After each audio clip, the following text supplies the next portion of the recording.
काटे बंधन विपत में, कठिन कियो संग्राम, चिन्नो रे नर प्राणिया, गरुड़ बड़ो के राम।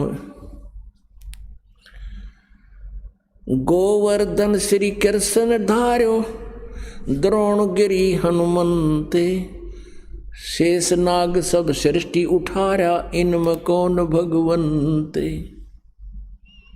आप जी की लोक वेद है, आप ही की दंत कथाएं हैं कि शेष नाग के सिर पर सारी सृष्टि यानी पृथ्वी भी सब पूरा ब्रह्मांड रखा है, सारे पाताल पुतुल सब लोग रखे हैं। आप कहते हो कि शेष नाग ने सारी सृष्टि को संभाल रखा है, ऊपर सिर पे रख रखा है, और तुम कहते हो एक गोवर्धन उठाने मात्र से श्री कृष्ण भगवान की संज्ञा में आ गए।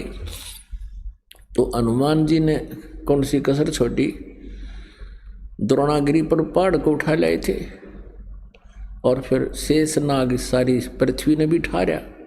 तो इनमें भगवान कौन सा, केवल ये लक्षण नहीं भगवान के, पुण्यात्मा परमात्मा चारों युगों में आए हैं। सतयुग में सत्सुकृत नाम से आए प्रभु, उसमें एक विद्याधर ब्राह्मण और उसकी पत्नी दीपिका थी। वो आ रहे थे कहीं से, ससुराल से अपनी पत्नी को लेकर आ रहा था। निसंतान थे, विवाह को कई वर्ष हो चुके थे। परमात्मा ऐसे ही एक कमल के फूल पर एक सरोवर में शिशु रूप धारण करके विराजमान हुए। अब परमात्मा को वो निसंतान दंपति अपने घर ले आया, खूब पालन किया। कुछ दिन ऐसा बीते कि उन्होंने कुछ नहीं खाया पिया, चिंतित हुए। फिर परमात्मा ने आकाशवाणी की, एक कुंवारी गाय लाओ, बछिया लाओ, और उस पे वो दूध दिया करेगी। इसी तरह स्टार्ट हुआ, उनकी परवरिश हुई। परमात्मा 5 वर्ष के ही हुए थे, इन मनु जैसों के छक्के छुड़ा दिए। लेकिन ये इतने ढीठ थे, भगवान के ज्ञान को समझा नहीं, सुना नहीं। और परमात्मा कहा करते थे कि मैं ही पूर्ण परमात्मा हूँ, मैं ऊपर भी हूँ और यहाँ पर भी हूँ। जो इन्होंने भगवान की परिभाषा सुन रखी थी, सुना रखी थी, उसके सच्चाई उसके विपरीत है। तो मनु जैसे ऋषि ने परमात्मा के साथ व्यंग करना शुरू कर दिया, मजाक करना शुरू कर दिया, और अपना मान के भूखे ने कह दिया कि ये वामदेव है। वैसे परमात्मा का नाम सत्सुकृत था। वाम का अर्थ होता है उल्टा, एक तो राइट हैंड, इसको सीधा हाथ कहते हैं, और एक जो लेफ्ट हैंड, इसको जो है उल्टा हाथ कहते हैं। ऐसे ही वाम माने उल्टा, वामा। तो परमात्मा को वो मनु जी और साथ में अन्य ऋषि कहने लगे, यो तो वामदेव है। वामदेव मीन उल्टी बात कहे सारी, परमात्मा को साकार बताता है। ब्रह्मा विष्णु महेश से ऊपर कोई प्रभु बताता है, ये ज्ञानहीन है। और दूसरी परमात्मा कहा करते, मैं सबसे ऊपर सतलोक में भी मैं ही हूँ, और यहाँ आपके सामने भी मैं हूँ। वाम का अर्थ 2 स्थान पर रहने वाला, 2 का भी बोधक है। इस प्रकार भगवान के ज्ञान को ना समझकर, परमात्मा को ना पहचान कर, उन अज्ञानी ऋषियों ने, इन सतयुग के ऋषियों ने वेदों को भी नहीं समझा। भगवान समझाना चाहते थे, लेकिन परमात्मा के ज्ञान को सुना नहीं, और उस काल प्रेरणा से उस अज्ञान को अभी तक हमारे तक पहुंचाते रहे, हमें उस अज्ञान से ही परिपूर्ण रखा। अपने आत्माओं,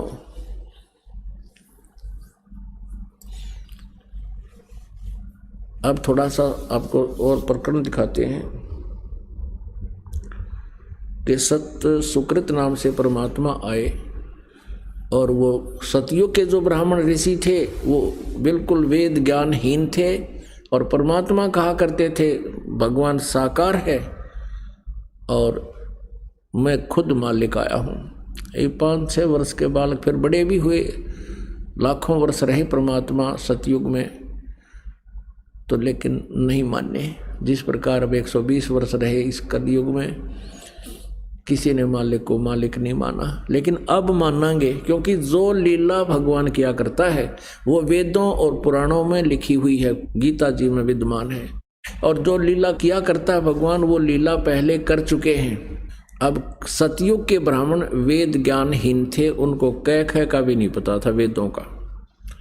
फिर द्वापर त्रेता और कलयुग क्या कहना है कि फिर सतयुग इसके ब्राह्मणों से ही आगे ज्ञान सुन सुन के अभी तक प्रचलित है। आप जी को झलक दिखाते हैं कि सतयुग के ब्राह्मण किसे विद्वान थे। ये देखिएगा श्रीमद् देवी भागवत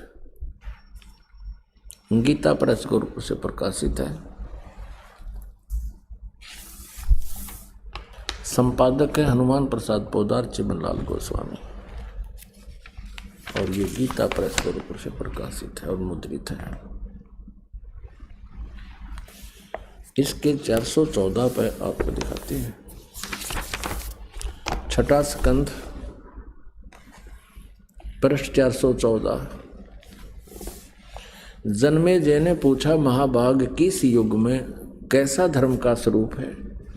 इस संपूर्ण विषय को विशेष रूप से बताने की कृपा कीजिए। व्यास जी बोले, राजन, यह निश्चय है कि सतयुग में ब्राह्मण वेद के पूर्ण विद्वान थे और उनके द्वारा निरंतर भगवती जगदम्बा की आराधना होती थी।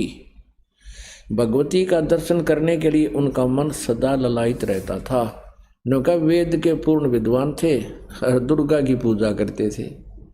अब दिखाते हैं दुर्गा क्या कहती है, और कहते हैं प्रत्येक गांव में शक्ति का यानी दुर्गा का मंदिर उद्घाटन हो, इस विषय की उनके मन में बड़ी उत्सुकता थी।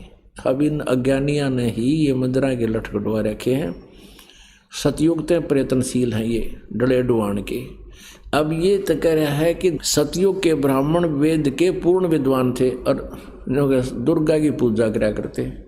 और देखिए कलयुग के ब्राह्मणों का कैसा उपमा दे रखी है इसी पे 414 पृष्ठ पे। कहते हैं धर्म की यही स्थिति त्रेता में भी रही, परंतु कुछ ह्रास हो गया था। सतयुग की जो स्थिति थी वह द्वापर में विशेष रूप से कम हो गई थी। राजन, उन प्राचीन युगों में जो राक्षस समझे जाते थे वे कलयुग में ब्राह्मण कहे जाते हैं। अब कलयुग के ब्राह्मणों की यह सुनाई दी कहानी सारी, क्योंकि अब के ब्राह्मण प्राय पाखंड करने में तत्पर रहते हैं, दूसरों को ठगना, झूठ बोलना और वैदिक धर्म कर्म से अलग रहना कलयुगी ब्राह्मणों का स्वाभाविक गुण बन गया। जय हो बंदी छोड़। अब ये दास नहीं कह रहा कि कलयुग के ब्राह्मण जो सतयुग में राक्षस थे वो कलयुग के ब्राह्मण, ये तो अपना पुराण बता रही हैं जो कि श्रोधार्य हैं। अब यहाँ आपने सुना कि व्यास जी कह रहे हैं जन्मेजय को कि कलयुग के जो ब्राह्मण हैं ये तो सतयुग त्रेता और द्वापर में जो राक्षस समझे जाते थे उन जैसे कर्मों वाले हैं। और यहाँ दूसरा ये कह रहे हैं कि राजन व्यास जी कह रहे हैं जन्मेजय को कि सतयुग के ब्राह्मण को ऋषि कहो। कहते हैं ये बड़े वेद के विद्वान थे, वेदों के पूर्ण विद्वान थे, दुर्गा की पूजा करते। ये खाक विद्वान थे, दुर्गा की पूजा का किसी वेद में प्रावधान नहीं है। इनका विवरण अवश्य है लेकिन पूजा का नहीं। वो तो स्पष्ट लिखा है कि परमात्मा तो सबसे श्रेष्ठ वही पूज्य है, उस एकमात्र परमात्मा की पूजा करनी चाहिए। और दुर्गा स्वयं कहती है, शक्ति दुर्गा स्वयं कहती है, ये देखिएगा 7वां स्कंध, ये 7वां स्कंध श्री संक्षिप्त देवी भागवत 562 पृष्ठ पे है। देवी के द्वारा हिमालय को ज्ञानोपदेश और ब्रह्म स्वरूप का वर्णन। अब श्री देवी जी कहने लगी, पर्वतराज, अब पहले तो ये अपनी बताती है कि मेरी भक्ति करत इतनी कर लेकिन इसके मोक्ष माक्ष कुछ को न्या। अब कहती है उस ब्रह्म का क्या स्वरूप है यह बतलाया जाता है। जो प्रकाश रूप सबके अत्यंत समीप में स्थित हृदय रूप गुहा में स्थित होने के कारण गुहाचर नाम से प्रसिद्ध है और महान पद अर्थात परम प्राप्य है। वह समस्त प्रजा के ज्ञान से परे है और किसी की बुद्धि में आने वाला नहीं है, यह तुम जानो। जो प्रकाश रूप, जो सूक्ष्म से भी अत्यंत सूक्ष्म, जिसमें संपूर्ण लोक और इन लोकों में निवास करने वाले प्राणी स्थित हैं, वही यह अक्षर ब्रह्म है। अब यहाँ ब्रह्म के स्थान पर अक्षर ब्रह्म कह रही है। और वही सबके प्राण है, वह सबकी वाणी है, वह सबके मन, और वही परम सत्य और अमृत अविनाशी तत्व है। सौम्य, उस वेदने योग्य लक्ष्य का तुम वेदन करो, मन लगाकर उसमें तन्मय हो जाए। सौम्य उपनिषद में कथित महान अस्त्र रूप धनुष लेकर अब यहाँ आ जाते हैं। ये धनुष तो इनका पर्वण बता दिया, जीवात्मा बाण है और ब्रह्म उसका पाणा उद्देश्य, यानी ब्रह्म की साधना करो, ओम का जाप करे, जीवात्मा करे। अब दुर्गा फाइनल करती है, कोई पूजा नहीं करनी, मेरी भी नहीं करनी, उस एकमात्र परमात्मा को ही जाने, दूसरी सब बातों को छोड़ दे। यही अमृत रूप परमात्मा के पास पहुंचाने वाला पुल है। ओहो, स्पष्ट कर दिया कि और सब छोड़ दो पूजाएं। संसार समुद्र से पार होकर अमृत स्वरूप परमात्मा को प्राप्त करने का ये सुलभ साधन है। आगे देखो, इस आत्मा का ओम के जप के साथ ध्यान करो। इससे अज्ञान में अंधकार से सर्वथा परे और संसार समुद्र से पार उस पार जो ब्रह्म है उसको पा जाओगे, तुम्हारा कल्याण हो। और वो कहाँ रहता है? वह यह सबका आत्मा ब्रह्म लोक रूप दिव्य आकाश में स्थित है, यानी ओम नाम से ब्रह्म प्राप्ति है और ब्रह्मलोक प्राप्ति है। अपुन आत्माओं, ये तो देवी ने बता दिया। और ये देवी पूजन सतियों के ब्राह्मण अर्जुनों का वेद के पूर्ण विद्वान थे। वेदों में कितने देवी के पूजा का प्रावधान नहीं है, ये इनकी अपनी लोक वेद है। अब देवी कह रही है ब्रह्म की पूजा करो, उसका ओम नाम है, ब्रह्म लोक में चले जाओगे, नथिंग एल्स, और कुछ नहीं करना। तो क्या के विद्वान थे पुण्यात्माओं, अभी तक हमें भ्रमित कर रहे थे, ये स्वयं भी अपना नरक, अपना जीवन नष्ट करके नरक के भागी होगी।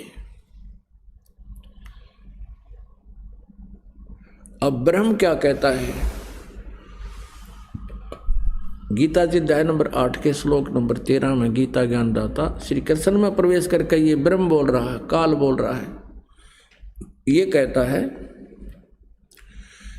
कि ओम इति एकाक्षरम ब्रह्म व्यवहारन माम अनुसमरण ये प्रयाति तजंदेहम स याति परमाम गतिम। मुझ ब्रह्म का एक अक्षर ओम है, यही मेरा मंत्र है। उच्चारण करके सिमरण करता हुआ ये प्रयाति तदंदेहम, जो शरीर छोड़कर जाता है, स याति परमाम गतिम, यानी वह ओम से मिलने वाले उस गति को प्राप्त होगा जो ओम के जाप से जो परम गति होती है, यानी ब्रह्मलोक प्राप्ति होती है, उसको प्राप्त होगा। और गीता जी अध्याय नंबर 8 के श्लोक नंबर 16 में स्पष्ट किया है कि ब्रह्मलोक पर्यंत भी ये सभी प्राणी पुनरावर्ती में हैं। वहाँ गए प्राणी भी जन्म मृत्यु में आते हैं, पुनः अक्षीण होते ही फिर पृथ्वी लोक पर आते हैं। तो ये भी मोक्ष नहीं हुआ, परम कल्याण नहीं हुआ। गीता ज्ञानदाता ब्रह्म स्वयं कह रहा है चौथे अध्याय के 5वें और 9वें श्लोक में, दूसरे अध्याय के 12 श्लोक में गीता जी में कि अर्जुन तेरे और मेरे बहुत जन्म हो चुके, तू नहीं जानता मैं जानता हूँ। मेरे जन्म और कर्म अलौकिक हैं। इसलिए कहा कि अर्जुन 18वें अध्याय के 62वें श्लोक में तू सर्वभाव से उस परमेश्वर की शरण में जा जिसकी कृपा से तू परम शांति और सनातन परम धाम को प्राप्त होगा। उस परमात्मा के बारे में, तत्ब्रह्म के बारे में बहुत जगह प्रमाण दिए हैं। दूसरे अध्याय के 17वें श्लोक में गीता जी में कहा कि अविनाशी तो उसको जान जिसको मारने में कोई समर्थ नहीं है। और दूसरे अध्याय के 12वें श्लोक में स्वयं अपने आप को नाशवान बता रहे हैं। तो कोई और प्रभु है जो ब्रह्म बता रहा है कि उसकी पूजा करनी चाहिए, और उसका मंत्र जो है वो तत्वदर्शी संत बताएगा। चौथे अध्याय के 34वें श्लोक में कहा है कि मैं नहीं जानता। उस तत्वदर्शी संत की खोज कर, जो चौथे अध्याय के 32वें श्लोक में जिस सच्चिदानंद घन ब्रह्म की वाणी में विस्तार से कहे गई धार्मिक यज्ञ हैं, अनुष्ठान हैं, क्रियाएं हैं की जानकारी है, वो तत्व ज्ञान है। उसको किसी तत्वदर्शी संत के पास जाकर समझ, उनको दंडवत प्रणाम करने से, कपट छोड़कर प्रसन्न करने से वो तत्वदर्शी संत तुझे परमात्मा की जानकारी देंगे। फिर उस तत्वदर्शी संत की पहचान बताई है 15वें अध्याय के प्रथम मंत्र में कि उल्टे लटके हुए संसार रूपी इस वृक्ष के उल्टा लटका हुआ संसार रूपी वृक्ष है, ऊपर को जड़ है और नीचे को तीनों गुण रूपी शाखा है। गीता ज्ञानदाता ने केवल इतना बताया है, और साथ में ये कहा कि इसके सभी पार्ट को, सभी विभागों को, तना कौन है, जड़ कौन है, डार कौन है, शाखा कौन है, पत्ते क्या है, जो इन सभी को बता देगा स वेदवित, वो तत्वदर्शी संत है। परमेश्वर कबीर देव जी स्वयं आते हैं और ये तत्व ज्ञान स्वयं अपना बताते हैं, अपनी महिमा आप ही सुनाते हैं, अपने द्वारा रची हुई सृष्टि को स्वयं ही बताते हैं। क्या बताते हैं? अक्षर पुरुष एक पेड़ है, निरंजन वा की डार, और तीनों देवा शाखा है, ये पात रूप संसार। अब थोड़ा सा ये सृष्टि रूपी आपको दिखाते हैं संसार। देखिएगा, परमेश्वर ने गीता जी अध्याय नंबर 15 के श्लोक नंबर 1 में कहा है, ऊर्ध्व मूलम अधः शाखम, ऊर्ध्व मूलम अधः शाखम अश्वत्थम प्राहु अव्यम। ये देखिएगा, ये श्रीमद् भगवत गीता जय दयाल गोविंद का इसके अनुवादक है। अथ पंथ 10वां अध्याय, ये 15वां अध्याय, प्रथम श्लोक। ऊर्ध्व मूलम अधः शाखम अश्वत्थम प्राहु अव्यम छंदासी यस्य पर्णानि ये तम वेद स वेदवित। अनुवाद करता कर रहा है, आदि पुरुष परमेश्वर मूल वाले, यानी आदि पुरुष परमेश्वर तो इसकी जड़ समझो भगवान के पूर्ण पेड़ की, संसार रूपी वृक्ष की, और अधः शाखम ब्रह्मा रूप मुख्य शाखा वाले। ये गलत अनुवाद किया है। अधः माने नीचे होता, देखिएगा ये इन्हीं के द्वारा दूसरे श्लोक में 15वें अध्याय के में 2 बार अधः शब्द है, इसका यहाँ अनुवाद किया है।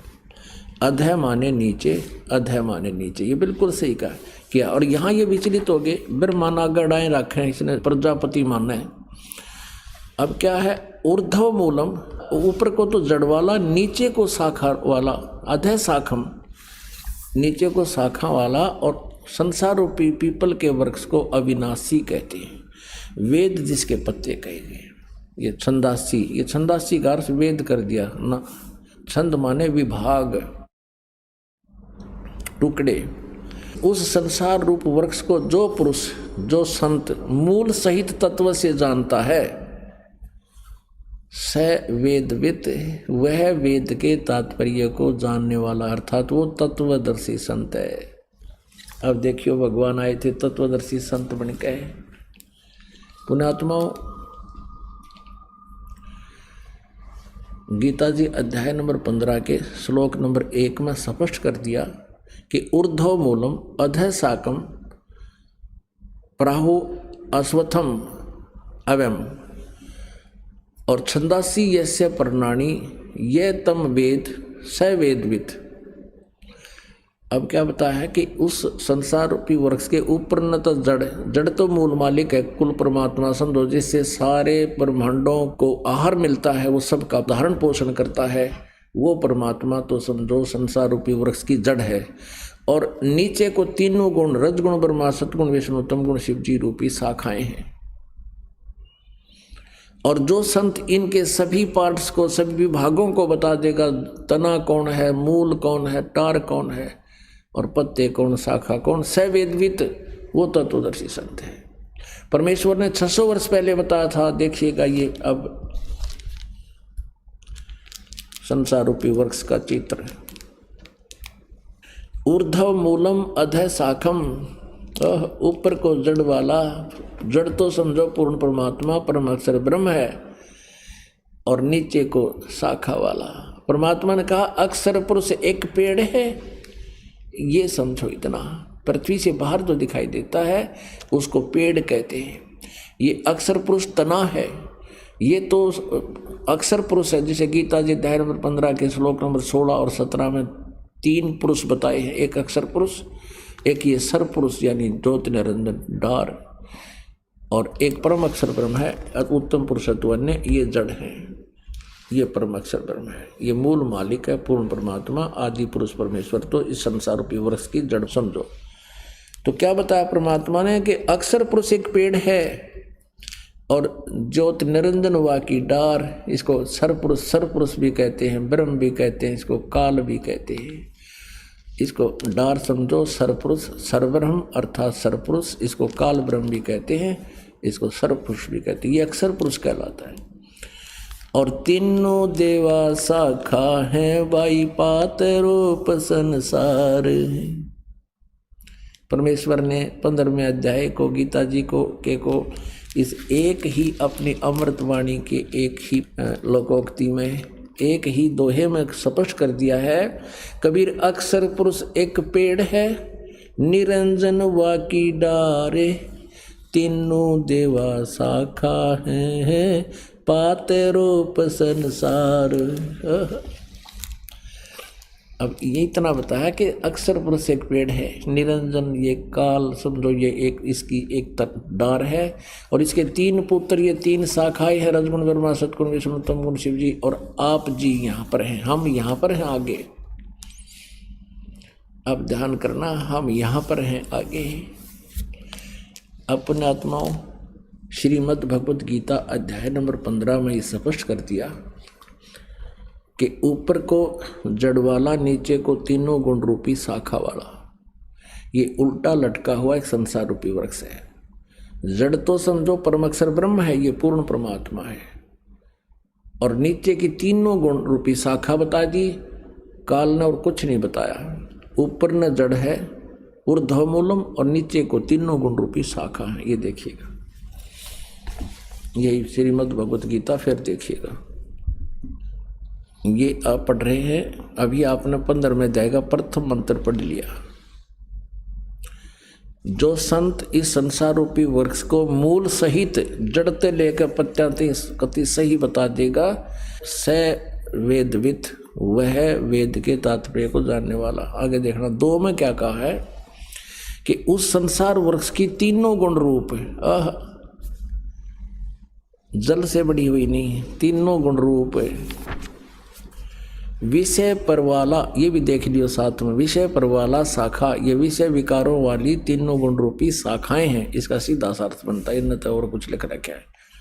वो नीचे और ऊपर फैली हुई है मनुष्य लोक में, कर्मों के बंधन में कर्मानुसार बांधने वाली, जैसा जिसका कर्म है उस तरह रोके रखने वाली की भी ये मुख्य कारण है। मूलानी, ये तीनों गुण रजगुण ब्रह्मा सतगुण विष्णु और तमगुण शिव जी, ये जीवों को कर्मानुसार यहाँ बांधे रखती हैं, यहाँ फंसाए रखते हैं।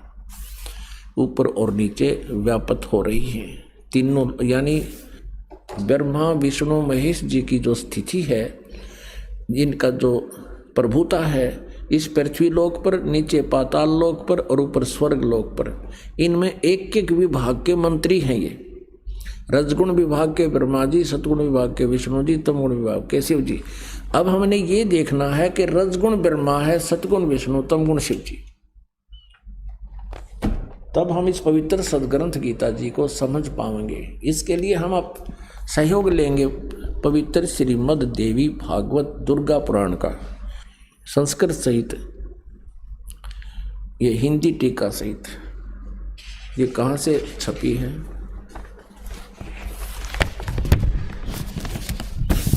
अथ देवी भागवतम सभाष्टीकम सहमात्यम, खेमराज श्रीकृष्ण दास प्रकाशन, बम्बई से। हम आते हैं तीसरे स्कंद में। ये है अथ श्रीमद् देवी भागवते भाषा टीका युक्ते, तृतीय स्कंद है प्रारंभते। अब आज के यहाँ पर अब इसके 5वें अध्याय में 11 पृष्ठ पे तृतीय स्कंद अध्याय 5 के और 8वें मंत्र को पढ़ेंगे। 7वां यहाँ समाप्त हुआ, 8वां है ये स्टार्ट हुआ। भगवान शंकर कहते हैं, हे माते दुर्गा को, यदि हमारे ऊपर सदा आप दया युक्त हो तो हमको तमोगुण में, शंकर जी करे मुझे तमोगुण क्यों बना दिया, किस प्रकार प्रदान किया, ब्रह्मा रजोगुण और हरि सतगुण युक्त क्यों किए हैं। अब फिर अभी संस्कृत और देख लेंगे हम, क्योंकि देवनागरी लिपि है, आसानी तो समझ में आ जाएगी। यहाँ 7वां श्लोक समाप्त हुआ, 8वां प्रारंभ हुआ। यदि दया धर्मना न सदाम्बिके, यदि आप हमारे ऊपर दया युक्त हो तो हे अंबिके, हे माता, कथम अहम विहित है, मैं क्यों उत्पन्न कर दिया, मैं क्यों बना दिया, क्यों उत्पन्न कर दिया तमोगुण, मैं तमोगुण क्यों उत्पन्न कर दिया। और कमल से उत्पन्न होने वाले ब्रह्मा जी को रजोगुण संभव, आपने रजोगुण क्यों बना दिया, क्यों उत्पन्न संभव उत्पन्न करना। और सुविहित है कि मुँह सतोगुण हरि और विष्णु जी को आपने सतोगुण क्यों बना दिया। इति सिद्धम रजगुण ब्रह्मा सतगुण विष्णु तमगुण शिव जी। फिर देखिएगा शिव पुराण गीता प्रेस गोरखपुर से प्रकाशित है। इसके 110 पृष्ठ पर आपको दिखाते हैं। इसके संपादक हनुमान प्रसाद पोदार ओनली। इसमें स्पष्ट किया है कि ब्रह्मा विष्णु महेश में गुण हैं। ये है पृष्ठ 110 संक्षिप्त शिव पुराण 9वां अध्याय रुद्र संहिता 9वां अध्याय। इस प्रकार ब्रह्मा विष्णु तथा रुद्र इन 3 देवताओं में गुण हैं। रजगुण ब्रह्मा है, सतगुण विष्णु, तमगुण शिव जी। रुद्र यानी महेश भी कहते हैं इसको। और परंतु शिव, ये काल खुद शिव रूप में प्रकट हो जाता है, कभी ब्रह्मा रूप में हो जाता है, परंतु शिव गुणातीत माने गए। यानी काल जो है ब्रह्मा विष्णु महेश और शिव से अलग है। अभी भी आपको दिखाया था, अब फिर थोड़ा दिखाना पड़ेगा। वही प्रकरण है कि एक बार ब्रह्मा विष्णु महेश का आपस में झगड़ा हो गया और इस बात पर मैं तेरा बाप, विष्णु कहता मैं तेरे बाप, ब्रह्मा जी कहते मैं तेरा बाप। इनके बीच में स्तंभ खड़ा कर दिया। ये 24 पृष्ठ पर संक्षिप्त शिव पुराण में और विद्वेश्वर संहिता में। तो यहाँ इन दोनों का झगड़ा हुआ तो वो काल आ गया बीच में। फिर वो कहता है, ब्रह्मा और विष्णु ने पूछा, प्रभु सृष्टि आदि 5 कर्तव्यों के लक्षण क्या क्या हैं, ये हम दोनों को बताइए। भगवान शिव बोले, ये काल बोला इनका बाप पिताजी। अब देखिएगा 26 पृष्ठ पे हम थोड़ा सा कंसेप्ट क्लियर करेंगे कि शंका ना रह जाए। 26 पृष्ठ पे नीचे आइएगा। यो काल बोला, पुत्रो तुम दोनों ने तपस्या करके प्रसन्न हुए मुझ परमेश्वर से सृष्टि और स्थिति नामक 2 कृत प्राप्त किए। और इसी प्रकार मेरी विभूति स्वरूप रुद्र और महेश ने, एक मैं नहीं है, ने 2 अन्य उत्तम कृत संहार और तिरोभाव मुझसे प्राप्त किए। इससे सिद्ध हो गया कि ब्रह्मा विष्णु महेश से अलग है ये शिव पुराण बोलने वाला। तो ये सिद्ध हो गया कि रजगुण ब्रह्मा है, सतगुण विष्णु, तमगुण शिव जी। और बताते हैं, क्योंकि जब तक हम एक कंसेप्ट को क्लियर करके आगे नहीं चलेंगे तो आपका सत्संग सुनना या सुनना बराबर रहेगा। और एक बार इसको ढंग से सुन लोगे फिर सदा का सुख हो जाएगा। अब देखिए एक और बताते हैं देवी भागवत में, फिर 123 पृष्ठ पे। ये गीता प्रेस के रूप से प्रकाशित है और इसके अनुवादक कौन हैं? हनुमान प्रसाद पोदार चिमनलाल गोस्वामी। ये वही गीता प्रेस गोरखपुर से प्रकाशित है। इसके 123 पृष्ठ पर देखिए, 3रे स्कंद में, 3रा स्कंद, तुम शुद्ध स्वरूपा हो।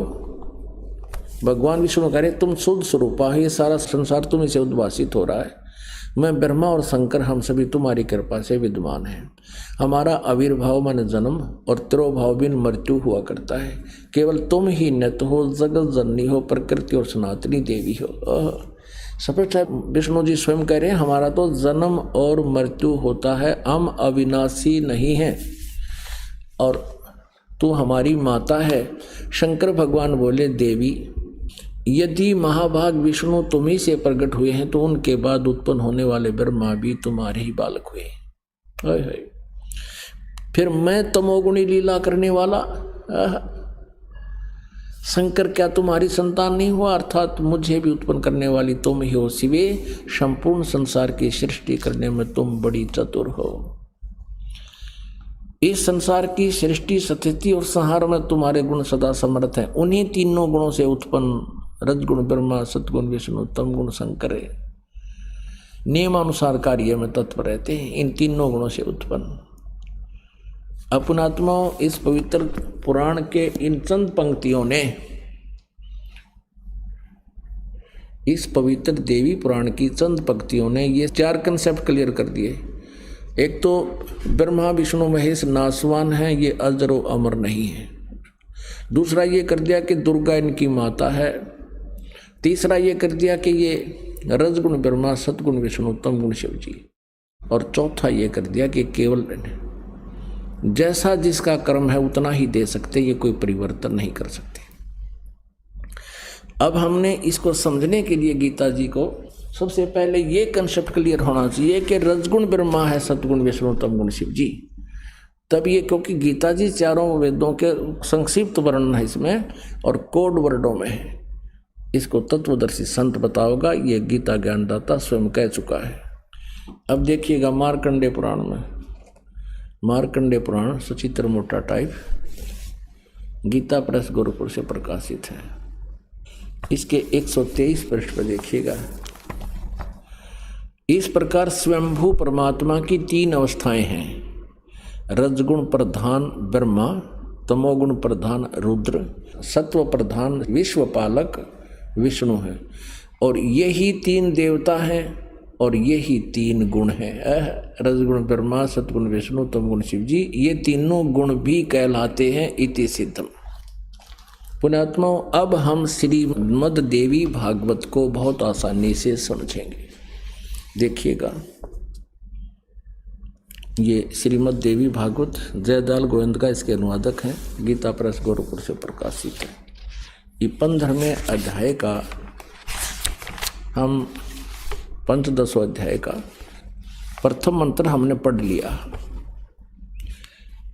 और दूसरा ये है कि इस संसार की तीनों गुण रूप रजगुण ब्रह्मा, सतगुण विष्णु, तम गुण शिव जी रूप, ये शाखाएं हैं। यहाँ देखिएगा, विषय परवाला शाखा, विषय परवाला शाखा, विषय भोग यानी विकारों वाली ये शाखाएं ऊपर और नीचे फैली हुई हैं। मनुष्य लोक में कर्मों के बंधन में कर्मानुसार बांधने वाले भी ये तीनों गुण ब्रह्मा विष्णु महेश बांधन की मुख्य कारण हैं, जड़ हैं।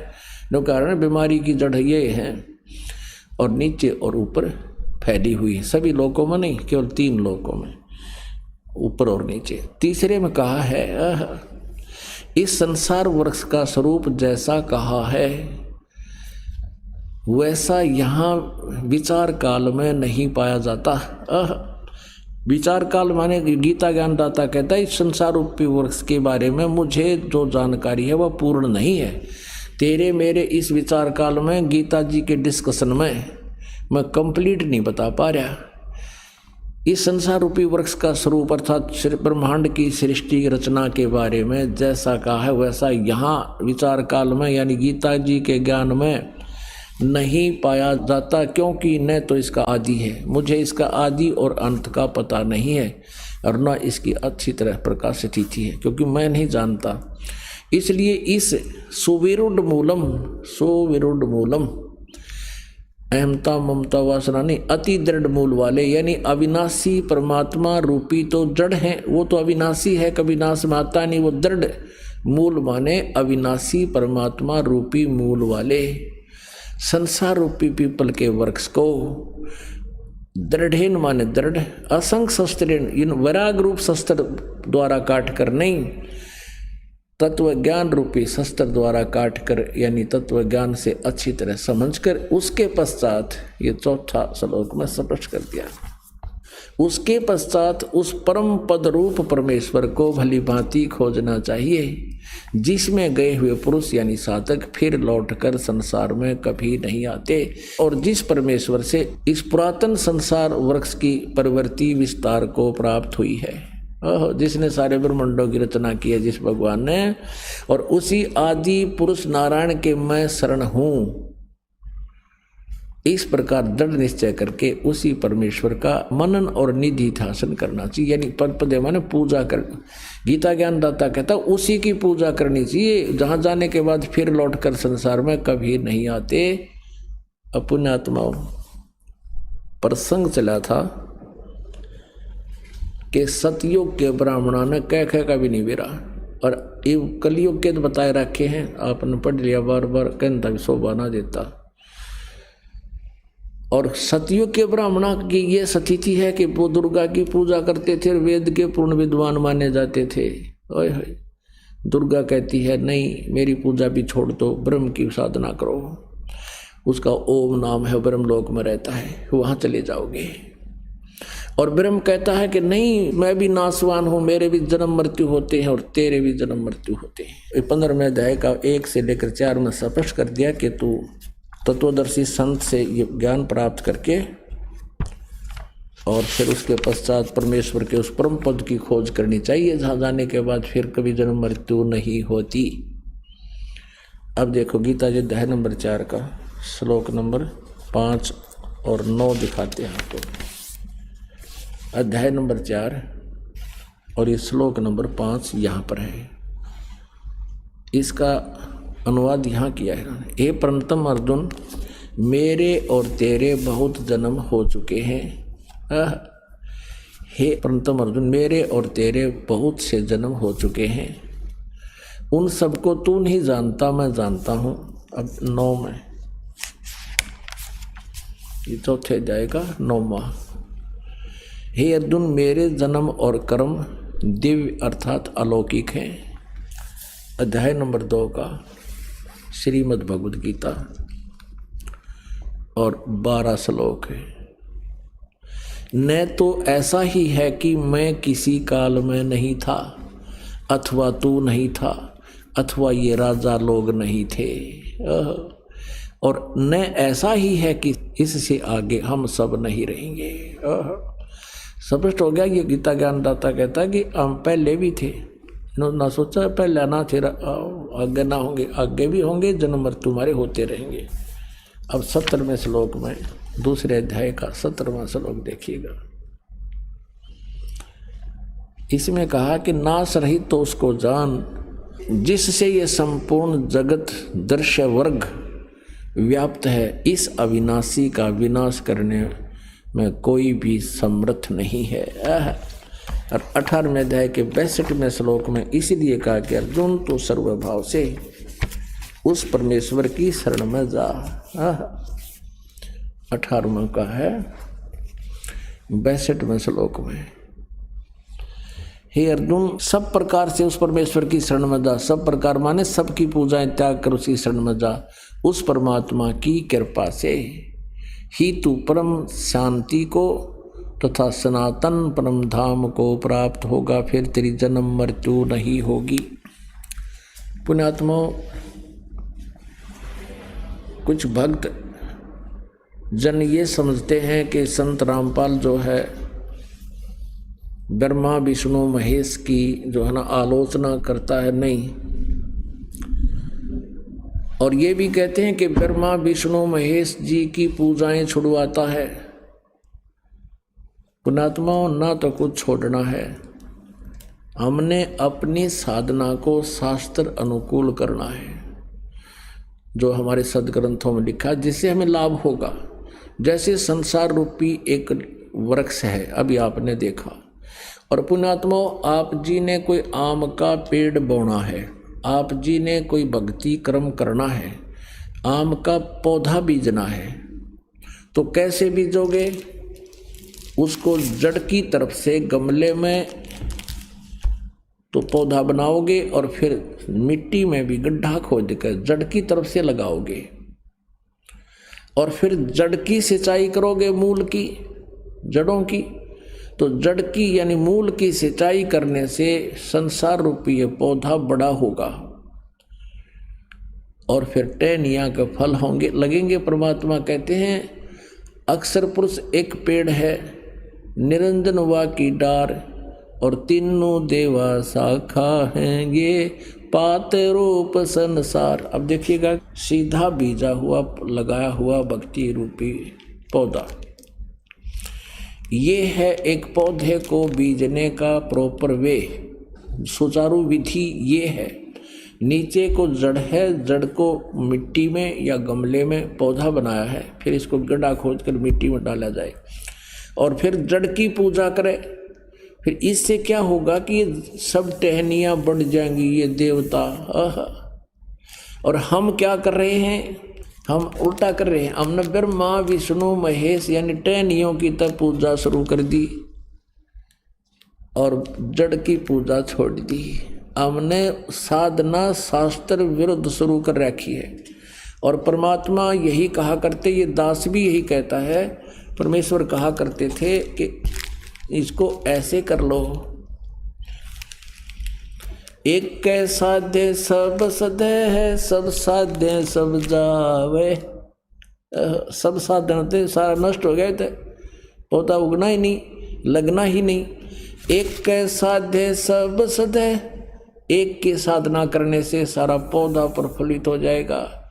और सब साध्य सब जावे, माली यानी समझदार व्यक्ति जो सही प्रोसीजर से परिचित है, माली सिंचे मूल को हो, वो फल फूल गोए।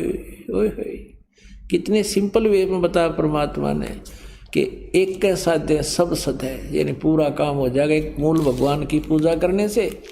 और सब साध्य सब जावे, ये तो नाश कर दिया भक्ति का। हम ऐसा कर रहे हैं, सचमुच ऐसी साधनाएं कर रहे हैं, गीता और वेदों के अनुसार ना करके मनमुखी साधनाएं कर रहे हैं। अब आपको दिखाते हैं गीता जी अध्याय नंबर 3 का।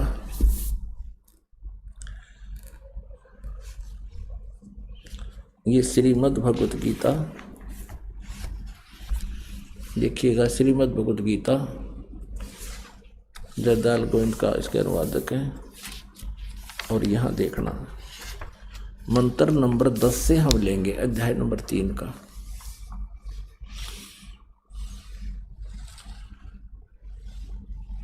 दस में कहा है, प्रजापति ने, ये ब्रह्मा तो अड़ा दे हैं, चलो जैसा भी है। प्रजापति ब्रह्मा ने कल्प के आदि में यज्ञ सहित प्रजाओं को रचकर उनसे कहा कि तुम लोग इस यज्ञ के द्वारा, यज्ञ माने शास्त्र अनुकूल साधना के द्वारा वृद्धि को प्राप्त हो, और यह यज्ञ यदि शास्त्र अनुकूल साधना तुम लोगों को इच्छित भोग प्रदान करने वाला हो। अब 11वें में क्या कहा है, इस यज्ञ के द्वारा देवताओं को उन्नत करो और वो देवता तुम लोगों को उन्नत करें। इस प्रकार निस्वार्थ भाव से एक दूसरे को उन्नत करते हुए तुम लोग परम कल्याण को प्राप्त हो जाओगे। 12 में फिर कहा है, तीसरे अध्याय के में 12 में, यज्ञ के द्वारा शास्त्र अनुकूल साधना के द्वारा बढ़ाए हुए देवता रजगुण ब्रह्मा, सतगुण विष्णु, तमगुण शिवजी रूपी शाखाएं शास्त्र अनुकूल साधना से ये देवता बढ़ जाएंगे, बड़ी टहनी बन जाएंगी, पेड़ बन जाएगा। यज्ञ के द्वारा बढ़ाए हुए देवता तुम लोगों को बिना मांगे ही इच्छित भोग निश्चय ही देते रहेंगे।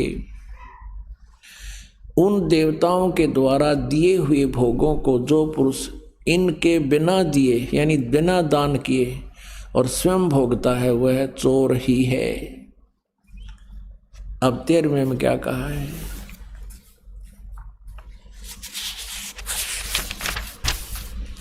यज्ञ से बचे हुए अन्न को खाने वाले श्रेष्ठ पुरुष सब पापों से मुक्त हो जाते हैं। जो पापी लोग हैं अपना शरीर पोषण करने के लिए ही अन्न पकाते हैं, वे तो पाप को ही खाते हैं।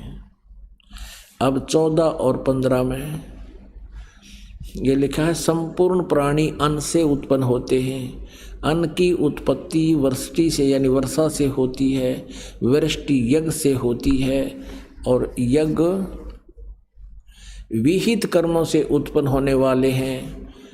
विहित कर्म माने शास्त्र अनुकूल साधना से यज्ञ सही होती हैं। और कर्म समुदाय को, कर्म को तू ब्रह्मो उद्भवम, यहाँ इन्होंने डंगा कर दिया, लिख दिया वेद से उत्पन्न नहीं, ब्रह्म से उत्पन्न। काल के लोक में आए तो हमारा ये कर्म लगे, हमने कर्म करके ही मिलेगा, वैसे यहाँ कुछ नहीं मिल सकता। तो ब्रह्म के, यहाँ ब्रह्म के से ये कर्म लगे। और ब्रह्म की उत्पत्ति, ब्रह्म माने काल की, ज्योति निरंजन की, ब्रह्म माने वेद गलत लिख दिया, ज्योति निरंजन काल यानी ब्रह्म को अविनाशी परमात्मा से यानी परम अक्षर ब्रह्म से उत्पन्न हुआ जाने, उससे उत्पन्न हुआ काल ब्रह्म। इससे सिद्ध होता है कि सर्वगतम ब्रह्म, सर्वव्यापी परम अक्षर परमात्मा ही सदा यज्ञों में प्रतिष्ठित है। सभी धार्मिक अनुष्ठानों में, शास्त्र अनुकूल साधना में परम अक्षर ब्रह्म, परम अक्षर परमात्मा या परम अक्षर ब्रह्म, सर्वगतम ब्रह्म ही प्रतिष्ठित है। उसी को इष्ट मान के पूजा करनी चाहिए, उसी को, उस संसार रूपी पौधे के मूल को पूजना चाहिए, फिर वो सबको लाभ होता है। अब दिखाते हैं। अभी आपने क्या पढ़ा?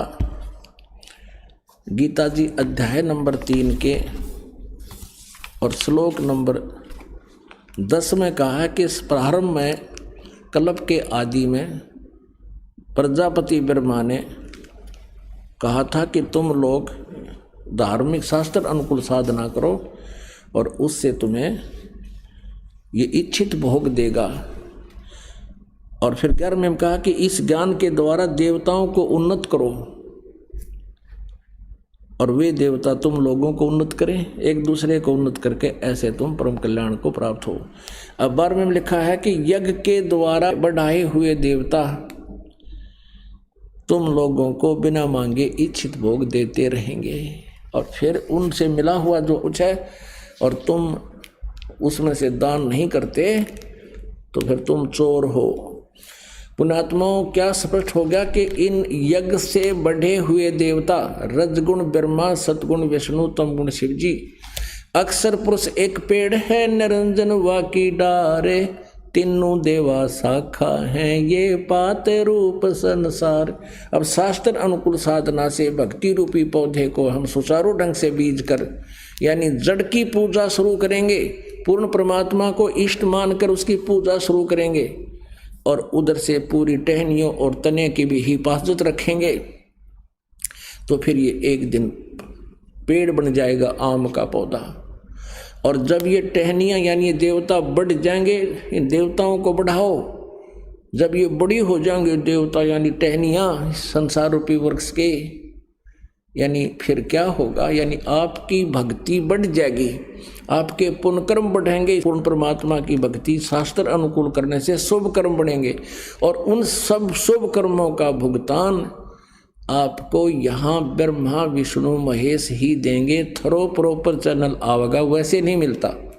तो यहाँ ना तो ब्रह्मा जी को त्यागा जा सकता, जैसे देखिएगा संसार रूपी पेड़ के यानी पौधे के। फिर देखिए इसको, अपनात्मा हम पूजा तो करेंगे इष्ट रूप में पूर्ण परमात्मा की। अभी आपने गीता जी अध्याय नंबर 3 के 14-15 में पढ़ा कि वो सर्वगतम ब्रह्म, परम अक्षर ब्रह्म ही सभी यज्ञों में प्रतिष्ठित है, उसको ही इष्ट रूप में पूजना पड़ेगा। उसके बाद शुभ संस्कार बनेंगे और वो शुभ संस्कार फिर ब्रह्मा विष्णु महेश के पास आएंगे। और हम तो ये पात्र रूप हैं, हम तो आगे हैं इनसे, हमारे को जो कुछ भी मिलेगा हमारे शुभ संस्कार बनेंगे। इस तरह से पूर्ण परमात्मा को इष्ट मानकर पूजा करेंगे और उस का प्रतिफल ब्रह्मा विष्णु महेश के पास आओगा। अब ये बड़े हो जाएंगी टहनियाँ, पूरा पेड़ बन जाएगा, तो ब्रह्मा विष्णु महेश रूपी इन शाखाओं का ये आम के फल लगेंगे, लद पद हो जाएंगे ये। और इस सुचारू साधना करने से ये टहनियाँ बिना मांगे फल दिया करेगी। यानी शास्त्र अनुकूल साधना परम परमात्मा परम अक्षर ब्रह्म कबीर जी की इष्ट रूप में मानकर उसकी पूजा प्रारंभ करेंगे तो ब्रह्मा विष्णु महेश तीनों देवता रूपी शाखा हमें बिना मांगे फल देंगे, अपने आप देंगे। अब कोई यूँ कहे कि भाई संसार रूपी वृक्ष ये पौधा ला लिया और जड़ ने पूजा, क्या इन टहनियों को काट फेंकेंगे? फिर क्या यूज इसका? तो ब्रह्मा विष्णु महेश हमारे अभिन्न अंग हैं, लेकिन हम गलत साधना करने से सब यूजलेस कर दिया। ऐसे करने से ब्रह्मा विष्णु महेश की पूजा करने लगे, परम अक्षर ब्रह्म यानी मूल को छोड़ दिया। हमने अपनी भक्ति का नाश कर लिया। शास्त्र विदिता कर मनमानी जो पूजा करते हैं, आचरण करते हैं, गीता जी अध्याय नंबर 16 के श्लोक नंबर 23 में कहा है, उनको कोई यूज नहीं, ना उनको सुख है, ना उनकी गति होती है, ना उनका कोई सिद्धि प्राप्त होती है, यूजलेस। तो अब हम ऐसे कर रहे हैं। और परमात्मा भी यही कहा करते थे, दास भी कबीर परमेश्वर द्वारा बताए इस ज्ञान को आपसे कहता है कि आप इष्ट रूप में पूजो कबीर परमात्मा को, ये साधना करो, फिर इससे ये भक्ति रूपी पौधा अपने आप आपके शुभ संस्कार बनकर ब्रह्मा विष्णु महेश के पास आएंगे। ये बिना मांगे देंगे, आपको लदपद हो जाएंगे। यानी इतना आपको ये धन देंगे जो आपके संस्कार में सत साधना से होगा। अब फिर देखिए एक बार श्रीमद् देवी भागवत, जैसा कि आपको फिर सुनाता हूँ। अब गीता अध्याय नंबर 3 का फिर देखिए, ये आसानी से समझ में आएगा। मुझ दास का उद्देश्य है कि आपको ईसा रंग दो इन सदग्रंथों से, क्योंकि आज हम कंप्यूटर से ही बना लिया मानव ने, और ये सदग्रंथ बहुत आसानी से समझने पड़ेंगे, समझ में आ जाएंगे। ये श्रीमद् भगवद गीता अध्याय नंबर 3 का श्लोक नंबर 10 फिर पढ़ दिए। प्रजापति ब्रह्मा ने कल्प की आदि में यज्ञ सहित प्रजाओं को रचकर कहा कि तुम लोग इस यज्ञ के द्वारा यानी शास्त्र अनुकूल साधना के द्वारा वृद्धि को प्राप्त हो, तुम्हारी उन्नति ऐसे होगी आध्यात्मिक, और यह यज्ञ तुम लोगों को इच्छित भोग प्रदान करने वाला हो। 11 में कहा है, इस यज्ञ के द्वारा देवताओं को उन्नत करो, यानी शास्त्र अनुकूल साधना करो। इन देवताओं ब्रह्मा विष्णु महेश के पास तुम्हारे शुभ संस्कार जाएंगे, फिर यही देंगे तुम्हें। वे देवता तुम लोगों को उन्नत करें। इस प्रकार निस्वार्थ भाव से एक दूसरे को उन्नत करते हुए तुम लोग परम कल्याण को प्राप्त हो जाओ। 12 में कहा फिर, यज्ञ के द्वारा बढ़ाए हुए देवता यानी शास्त्र अनुकूल साधना करने से ये पौधे की शाखाएं बढ़ जाएंगी, यानी बहुत बड़े पेड़ बन जाएगा। भक्ति रूपी आपका पौधा पेड़ बन जाएगा, यानी बहुत ज़्यादा धन आध्यात्मिक आपकी भक्ति हो जाएगी। फिर यज्ञ के द्वारा बढ़ाए हुए देवता ये तीनों गुण रूपी शाखा बढ़ जाएंगी, बड़ी हो जाएंगी, इनके पास हमारे शुभ संस्कार घने हो जाएंगे। तो ये बिना मांगे ही जैसे टहनियाँ लदपद हो जाती फलों से, इच्छित भोग निश्चय ही देते रहेंगे।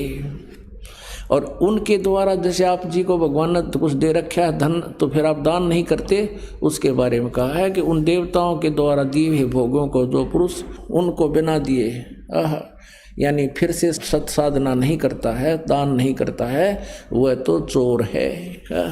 अब 13 में फिर कहा है, यज्ञ से बचे हुए अन्न को खाने वाले, जैसे यहाँ परमात्मा कबीर जी को इष्ट मान कर भोग लगाया जाता है और ये प्रसाद रखा जाता है, पहले परमात्मा का भोग निकालकर आप जी को सत्संग के बाद वितरित किया जाता है। वो यज्ञ से बचा हुआ अन्न परमात्मा से को भोग लगने के बाद बचे हुए अन्न को खाने वाले श्रेष्ठ पुरुष सब पापों से मुक्त हो जाते हैं। और जो पापी लोग शरीर पोषण करने के लिए ही अन्न पकाते हैं वह तो पाप को ही खाते हैं। जो दान धर्म नहीं करते कहते वो तो पाप खाते हैं। अब 14-15 में स्पष्ट कर दिया, संपूर्ण प्राणी अन्न से उत्पन्न होते हैं। अन्न की उत्पत्ति वर्षा से वृष्टि से होती है, वृष्टि वर्षा यज्ञ से होती है, और यज्ञ विहित कर्मों से शास्त्र अनुकूल साधनों से ही सफल हुआ करते हैं यज्ञ। और कर्म लगे ब्रह्म से, यह इन्होंने गलत कर दिया, ब्रह्म से उत्पन्न हुए। काल के लोक में आए तो कर्म करने पड़े, सतलोक में तो हमने निष्कर्मीय सिद्धि प्राप्त है, वहाँ कोई काम नहीं करना पड़ता है। और ब्रह्म यहाँ वेद लिख दिया है, और ब्रह्म की उत्पत्ति हुई अक्षर पुरुष से, अविनाशी परमात्मा से, और वो अविनाशी परमात्मा ही उत्पन्न हुआ जान। और तस्मात् इससे सिद्ध होता है कि सर्वगतम ब्रह्म, वह सर्वव्यापी यानी कुल का मालिक परम अक्षर परमात्मा यानी परम अक्षर ब्रह्म ही सदा ही यज्ञों में प्रतिष्ठित है। वो इष्ट रूप में पूज्य है। इष्ट मान के उसकी साधना सत साधना होगी, शास्त्र अनुकूल होगी, उससे तुम्हें लाभ होगा। पुण्यात्मा, ये सदग्रंथ हैं, इनके अंदर बहुत गूढ़ रहस्य और यथार्थ ज्ञान है। ये आज से नहीं, असंख्यों युगों से यही ज्ञान है। और ये सभी अनाड़ी जो ऋषि महर्षि नकली थे, इनको ज्ञान नहीं था, जिस कारण से आज तक हमारी दुर्गति हो रही है। आप करके देख लो ये साधना पुण्यात्माओं, सच्चे हृदय से 1-2 वर्ष करके देखो। लेकिन हम क्या करते हैं कि काल के दूत गणे एक परिवार में से एक नाम ले लेता, 4 विरोध करना शुरू कर देते हैं घर के घर में, और उसके नियम को भंग करवा देते हैं। काल नहीं चाहता कि इनको कोई लाभ हो जाए और परमात्मा की महिमा सबके समझ में आ जाए। और कुछ दिनों के बाद क्या होगा कि यदि आप दृढ़ता से लगे रहे, सीधा कर देगा परमात्मा घर वालों को भी और औरों को भी, साथ आपका कोई विरोधी नहीं रहेगा। एक दिन ऐसा ज्ञान आ जाएगा। तो ये ऐसे गड़बड़ करा देता है। और इस परमात्मा की साधना से आपको इतना सुख हो जाएगा, आप सोच भी नहीं सकते। भगवान इतना सुख देता है। एक अभी ताज़ा ही नाम लिया एक भक्त ने, MP का, ये थोड़ा सा बताता हूँ उदाहरण। ये भक्त है त्रिलोक दास बैरागी, ग्राम डिमर खेड़ा, जिला कटनी, मध्य प्रदेश का निवासी है। ये भक्त यहीं आया हुआ है आज। और एक बार आगे आ जा, थोड़ा सा दिखाते हैं। इसने क्या बताया है कि मैंने अभी नाम लिया था 2010 में, 27 यानी 1 साल हो गया लगभग इसको, 27/6/2010 में नाम लिया था इसने एक पत्र लिख के दिया है। और ये स्वयं भी आपको अपना बताओगा। आप बीती पुण्यात्माओं, ये सत्कर मान लेना। आप इस परमात्मा के दरबार में ये सुख तो आपको फ्री ऑफ कॉस्ट मिलेंगे। ये तो रूंगे में मिलेंगे, लेकिन मिलेंगे उनको जो दृढ़ होकर पूरे नियमों को निभाता हुआ भगवान की भक्ति करेगा। फिर देखना इसने क्या बताया है। सत साहिब सभी भक्तों को, जो भगत मेरे चैनल में पहली बार आए हों तो चैनल को सब्सक्राइब और वीडियो को लाइक ज़रूर करें। सत साहिब।